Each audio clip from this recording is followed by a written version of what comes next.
வணக்கம் நண்பர்களே, நான் உங்கள் திவ்யா. இது மிஸ்டிக் டேல்ஸ் பை திவ்யா. இன்றைக்கி நம்ம பார்க்க போகிறது ஒரு குட்டி டைம் ட்ராவல். நம்ம ஊரில் 90ஸ்லையும் 2000ஓட ஸ்டார்டிங்லேயும் ரிலீஸ் ஆன சில படங்கள் அப்போ இருந்த குழந்தைங்களுக்கு மட்டும் இல்லை, பெரியவங்களுக்கு கூட தூக்கமில்லாத ராத்திரிகளை கொடுத்துச்சு. இன்றைக்கி வரைக்கும் அந்த படங்களை டிவியில் போட்டால் நம்ம பயப்படுவோம். அப்படிப்பட்ட டாப் தமிழ் ஹாரர் மூவிஸ் எதெல்லாம்னு பார்ப்போமா? வாங்க வீடியோக்குள்ளே போகலாம். ஃபர்ஸ்ட் நம்ம லிஸ்ட்டில் இருக்கிறது 13ஆம் நம்பர் வீடு. 1990 ரிலீஸ் ஆன இந்த படம் ஹாரர்னாலே ஒரு தனி மிரட்டல்னு நிரூபிச்சிச்சு. ஒரு குடும்பம் புது வீட்டுக்கு போகிறாங்க.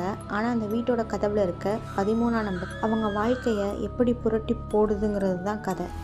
அந்த படத்தில் வர அந்த அமானுஷ்யமான சவுண்ட்ஸும் கிளைமேக்ஸ் காட்சியும் அப்போ தேட்டரில் பார்த்தவங்கள உரையவே வச்சிருச்சு. இன்றைக்கும் 13ஆம் நம்பர் வீட்டை பார்த்தா பலருக்கு இந்த படம் தான் ஞாபகத்துக்கு வரும்னு நினைக்கிறேன். உங்கள் வீட்டு கதவை யாராவது தட்டுற சத்தம் கேட்டுச்சுன்னா போய் பார்க்காதீங்க. சில கதவுகள் திறக்கப்படாமல் இருக்கிறது தான் எல்லாத்துக்கும் நல்லது. அடுத்து பொம்மைகளை பார்த்தாலே பயப்பட வச்ச படம் தான் வா அருகில் வா. இது 1991 ரிலீஸ் ஆச்சு.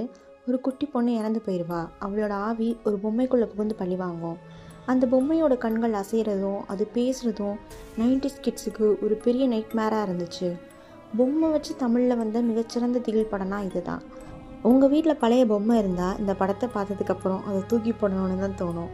உங்கள் வீட்டில் இருக்கிற பொம்மை உங்களை பார்க்குற மாதிரி ஒரு ஃபீல் இருக்கா? அதை கண்ணை சிமிட்டுதான்னு கொஞ்சம் கவனித்து பாருங்கள். அதுக்குள்ளே யாராவது இருக்கலாம். கிராமத்து பின்னணியில் வர பேய் படங்களுக்கு ஒரு தனி ஃபேன் பேஸ் இருக்குது. அதில் முக்கியமான படம் தான் ஜமீன் கோட்டை. இது 1995 ரிலீஸ் ஆச்சு. ஒரு பெரிய பழைய கோட்டை, அதுக்குள்ளே அடைக்கப்பட்ட ஒரு ஆவி, அப்புறம் ஒரு குடும்பத்துக்குள்ளே இருக்கிற பகை. இந்த படத்தில் வர மேக்கப்பும் திகில் காட்சிகளும் ரொம்ப யதார்த்தமாக இருக்கும்.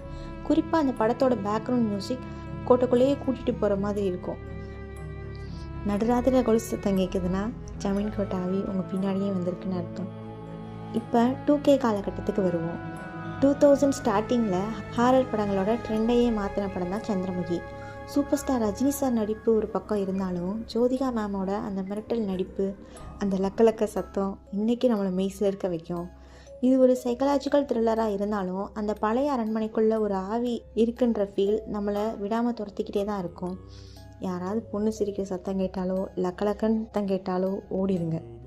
ஏன்னா அங்கே எங்கேயா சந்திரமுகி ஒளிஞ்சிருக்க வாய்ப்பு இருக்குது. 2000 லாஸ்ட்டில் வந்த படம் முனி. ராகவா லாரன்ஸ் சார் ஆரம்பித்து வச்ச இந்த ஹாரர் காமெடி சேனல் முனி படத்தில் இருந்து தான் தொடங்குச்சு. ஆனால் அதே சமயம் மாதவன் சார் நடிப்பில் வந்த யாவரும் நலம் இது 2009 ரிலீஸ் ஆச்சு. இது ஒரு வித்தியாசமான திகில் அனுபவமாக இருக்கும். நம்ம வீட்டு டிவியில் வர சீரியலில் நடக்கிற விஷயம் நிஜத்தில் நடந்தால் எப்படி இருக்கும் நினைக்கும் போதே பயமாக இருக்குல்ல.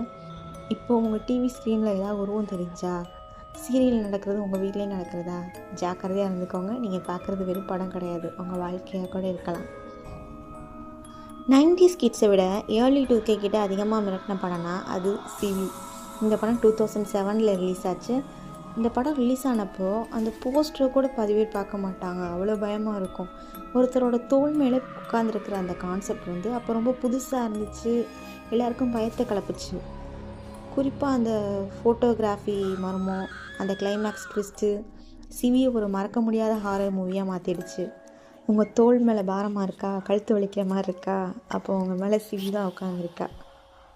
ஹாரர் காமெடி சேனலில் ஒரு மிகப்பெரிய புரட்சியை ஏற்படுத்தின படம்னா அது காஞ்சனா தான். லாரன்ஸ் சாரோட மிரட்டலான நடிப்பு, அந்த ரெட் கலர் சாரீ, அப்புறம் அந்த பழி வாங்குகிற வேகம் தேட்டரே அதிர்ச்சின்னு தான் சொல்லணும். பயம் ஒரு பக்கம் இருந்தாலும் அந்த எமோஷ்னல் பேக் ஸ்டோரி மக்களை படத்தோடு ஒன்றிக்க வச்சிருச்சு. இது இருந்தாலும் கோவை செல்லாமல் அந்த காமெடிலாம் சூப்பராகவே அந்த படத்தில் ஒர்க் அவுட் ஆகிருக்கும். இன்றைக்கி வரைக்கும் காஞ்சனா பார்ட் 1க்கு இருக்கிற மவுஸே தனி தான். இந்த படங்களில் உங்களுக்கு ரொம்ப பிடிச்ச படம் எது?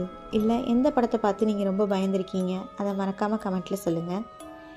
என்ன நண்பர்களே, இந்த வீடியோவை இது வரைக்கும் தைரியமாக பார்த்தவங்க கமெண்ட்டில் ஐம் பிரேவ்னு டைப் பண்ணுங்கள்.